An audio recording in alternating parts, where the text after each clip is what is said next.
women are asked, we're asked a lot of ourselves. Just from us. I'm not blaming anyone but us.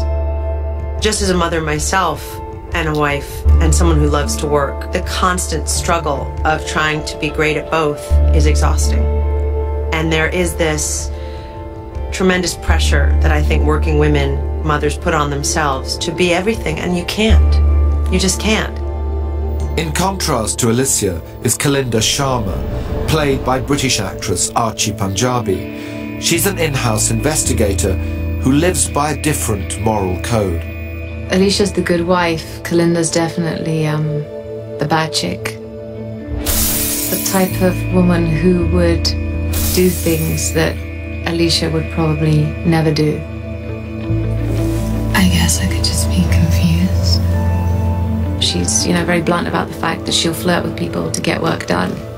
It may not be right, but for her it's the way the world works. What's fun about her character is there are no sense that any rules are being broken. That's just who she is. Kalinda is always trying to explain that to Alicia, that if you don't realize the way the world works, you're going to be left behind. I'm so new to television, but what I am learning is how challenging playing a character on television is. With a film, you have a script and you have it for 3 months and you put all your effort into that character. But with television, you really have no idea where that character is going to go. When I was told that the first season was 9 months, I found that quite worrying. What am I going to do? How am I going to plant the seeds of what's going to happen to her? It's like, have you got a character breakdown? What's going to happen in season, in the next few episodes? Like, no, this doesn't work like that. You just have to allow your character to grow. And I guess I kind of sat back and thought, well, that's how real life is, isn't it? People evolve and change, and it depends on the situations and the people they interact with. And so I've kind of just let her do what she wants, see what happens. We don't just identify with being mothers and wives anymore. We don't just identify with being career women. But who are we? All colors of what a woman can be are open to her, and she's trying to find her identity. She's finally figuring out that playing the good girl all the time hasn't gotten her very far. I hear it's always the first one called in. They're the one who gets fired. I really didn't need to know that. There's always this thing within Alicia of, what's the right thing and should I be doing the right thing? She goes to Eli Gold. That's not what she would have done 2 years before. I'm in competition with another junior associate. And you're worried you're gonna get laid off. Okay, I can hire the guy away and then dump him. No. Alicia really is consistently trying to do the right thing, and it's just difficult because so much is being thrown at her. I'm not this person. Mrs. Florick, if I know one thing in life, it's that everybody is that person. While she's not become unethical, I think she's perhaps a little more comfortable in the gray area than she was when she walked in. So there's nothing I can say? That's right. Showing her flaws is actually a lot more comfortable. Damn it. Than pretending she doesn't have any.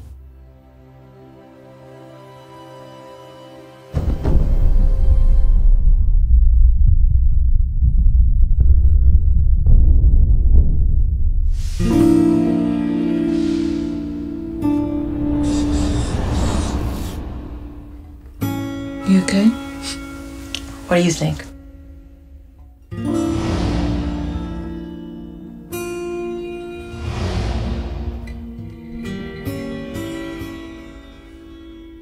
I mean, she's a drug addict. She cheats on her husband. She breaks the law sometimes with some choices she makes as a nurse, but she is deep down, she is so good. Linda and I had both been sober for a long time, so we both understand addiction, and we thought, that's a great thing to give a main character, sort of an undertow, always pulling him towards some level of destruction.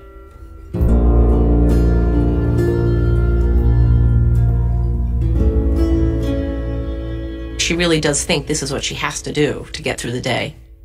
We love the idea that she was this single woman, you thought, at work, with a boyfriend who was a pharmacist, She comes home and there's 2 kids. Hey, babe. And a husband. She wants to honor the commitments that she's made to her patients. She wants to honor the commitments that she's made as a mother, as a wife. Can't talk, love ya. But she's stretched herself so thin that now the cracks are starting to show. You know, you have this one life, and how do you... Boy, what a high wire act it is. Now she's like juggling knives on the high wire, and now she's gonna start spinning plates and juggling knives on the high wire. This woman has so many things pulling at her, and I think people can relate to that. And I think women especially can relate to that. In order to get drugs from Eddie, thank you. Jackie takes her ring off when she goes to the hospital. There was an episode where Jackie can't get her wedding ring off, and she just panics. Okay, for the record, I'm officially questioning your judgment. Duly noted. She can't go home with a broken wedding ring. So what do you do?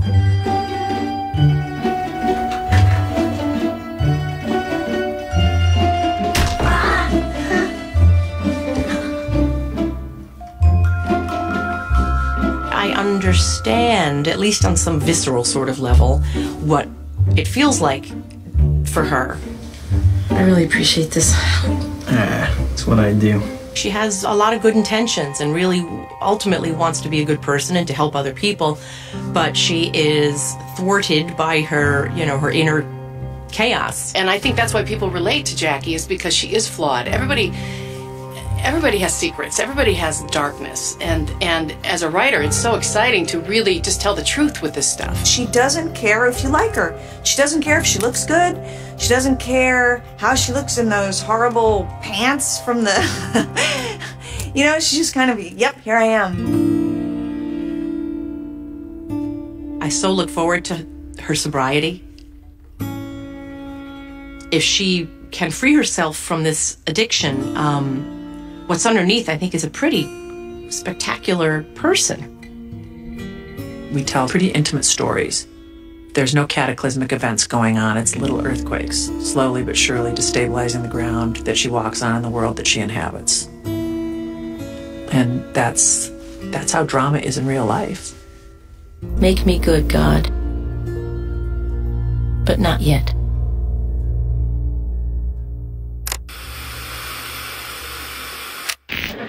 Master, you are sure you would not mind if I went alone? Women don't have to be any one thing on television anymore.